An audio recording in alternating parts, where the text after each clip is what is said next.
Boker Tov, Shavua Tov, nous sommes le 10 décembre 2017, le 22 qui se lève 5778, Daniel Haïk au micro, David Amara à la technique. Nous nous retrouvons ce dimanche pour une émission qui sera un peu particulière puisqu'elle sera dans sa quasi-totalité consacrée à l'évocation d'une grande figure du judaïsme français qui nous était très chère et qui nous a quittés subitement dans la nuit de jeudi à vendredi, le grand rabbin Josie Eisenberg, Zichrono Livracha, qui est décédé donc dans sa maison en Normandie à l'âge de 84 ans. Nous allons donc débuter cette heure d'actualité par un journal qui sera aussi en partie une sorte de revue de la presse résumée qui rassemblera les principaux événements de ces 2 derniers jours, plutôt mouvementés en Israël, à Jérusalem, en Judée-Samarie, dans le secteur arabe israélien.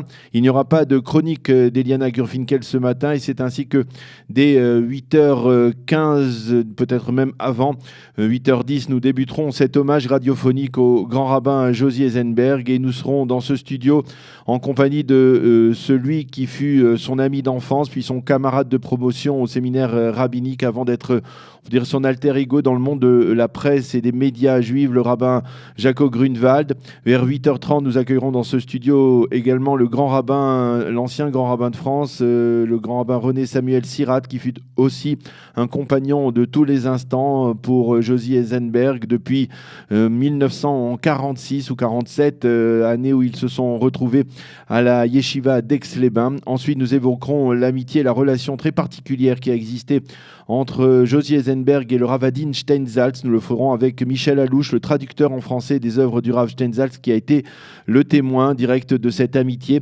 Et enfin, nous clôturerons cette heure d'hommage avec Jonas Eisenberg, le petit-fils du grand rabbin Josie Eisenberg, qui nous parlera de son illustre grand-père. Mais tout d'abord, un survol de l'actualité de ce matin. Le Premier ministre Binyamin Netanyahou s'est envolé hier soir vers Paris, où il rencontrera en début d'après-midi le président Emmanuel Macron. Demain, il prendra son petit déjeuner avec les 28 ministres des Affaires étrangères de l'Union européenne. À l'origine, cette visite prévue de longue date devait se focaliser sur la menace iranienne et peut-être aussi sur le processus de paix, mais la déclaration du président Trump reconnaissant Jérusalem comme capitale de l'État d'Israël et la réaction critique de plusieurs pays européens, dont la France, devrait conduire le Premier ministre à se focaliser sur ce dossier brûlant durant ces 2 journées d'entretien. Avant de s'envoler hier vers Paris, le Premier ministre a affirmé qu'il considérait l'Europe avec beaucoup d'importance, certes, mais il a dit qu'il n'était pas prêt à accepter de double langage et de double morale de sa part. J'ai entendu des condamnations des Européens pour la déclaration du président Trump, mais je n'en entends pas concernant les tirs de roquettes sur des villes israéliennes, a déclaré M. Netanyahou. En réaction à la déclaration de Donald Trump reconnaissant Jérusalem comme capitale de l'État d'Israël, des milliers de Palestiniens ont provoqué au cours des 2 derniers jours des émeutes à Jérusalem, dans certaines localités palestiniennes de Judée et Samarie et surtout dans la bande de Gaza. Des roquettes palestiniennes ont été tirées à partir de Gaza. Elles se sont abattues entre autres sur un jardin d'enfants à Sderot, faisant quelques dégâts matériels, mais fort heureusement pas de blessés. Ça a riposté en détruisant une position de ces tirs palestiniens. Durant cette fête semaine, les émeutes dans Gaza et le long de la frontière entre la bande de Gaza et Israël ont fait 4 tués palestiniens, mais hier soir, les émeutes se sont déplacées à l'intérieur du territoire israélien sur la route 65, la route du Wadi Hara, dans le triangle de Galilée. Des Arabes israéliens cagoulés ont lancé des pierres en direction de véhicules israéliens. 3 Israéliens qui circulaient à bord d'un autobus ont été légèrement blessés. Et l'un des photographes du Yediot Aharonot qui était présent sur place a failli être lui-même lynché par la foule qui s'est emparée de sa moto et l'a totalement détruite. Il raconte son expérience très traumatisante ce matin dans les colonnes du Yediot Aharonot. Cependant, au sein des forces de sécurité israéliennes, on estime que le paroxysme de la vague de protestation est désormais passé, mais l'on met en garde les manifestants contre la poursuite des émeutes et l'on essaie de prendre les mesures nécessaires pour continuer à maîtriser cette vague avec le minimum de pertes côté palestinien. Selon les estimations des forces de sécurité israéliennes, l'essentiel de la protestation devrait se focaliser autour de la bande de Gaza. Vendredi, le Conseil de sécurité de l'ONU s'est réuni pour dénoncer la déclaration du président américain, mais l'ambassadrice des États-Unis à l'ONU, Nikki Haley, a été très ferme. Ceux qui répondent à la déclaration du président Trump par la violence ne sont pas des partenaires pour la paix au Proche-Orient, a-t-elle déclaré. Le chef de la diplomatie palestinienne a affirmé pour sa part que Mahmoud Abbas refusera de rencontrer le vice-président américain Mike Pence, qui sera dans la région la semaine prochaine.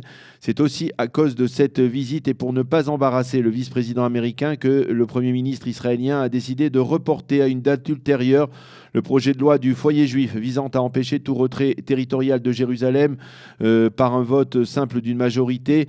Selon ce projet, tout gouvernement qui voudra faire des concessions territoriales dans Jérusalem devra obtenir pour cela une majorité des 2/3 de la Knesset. Alex Fishman, dans le Yediot Aharonot, affirme que désormais il faudra voir si les prochains jours laissent entrevoir une baisse sensible de la vague de violence.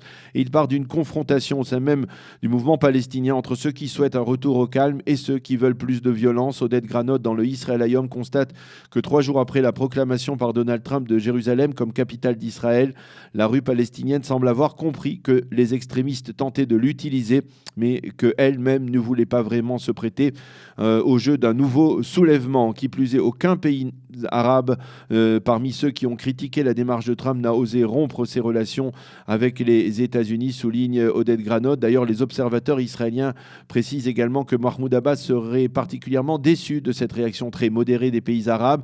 Et au sein de l'autorité palestinienne, on se tourne désormais vers l'Europe, qui a été donc plus sévère dans sa condamnation de la déclaration de Trump. Les Palestiniens pourraient demander à certains pays européens amis comme la France, la Belgique et l'Espagne de reconnaître un État palestinien sur les frontières de juin 67.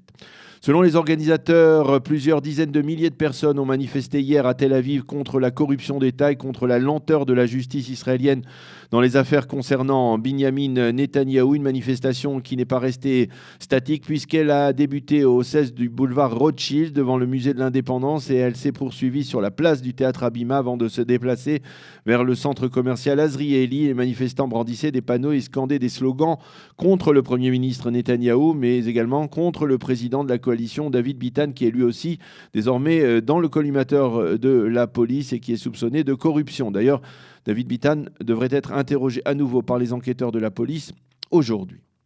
La météo pour terminer ce journal et cette partie actualité de 7 heures ce matin. Le temps sera plus doux et ensoleillé en Israël. Il fera aujourd'hui 15 degrés à Jérusalem, 21 à Tel Aviv et 24 degrés à Eilat. Nous allons marquer une pause et l'on se retrouve ensuite pour le début donc de cette émission spéciale d'hommage au grand rabbin Josie Eisenberg, Zichrono Livracha, qui nous a quittés dans la nuit de jeudi à vendredi à l'âge de 84 ans.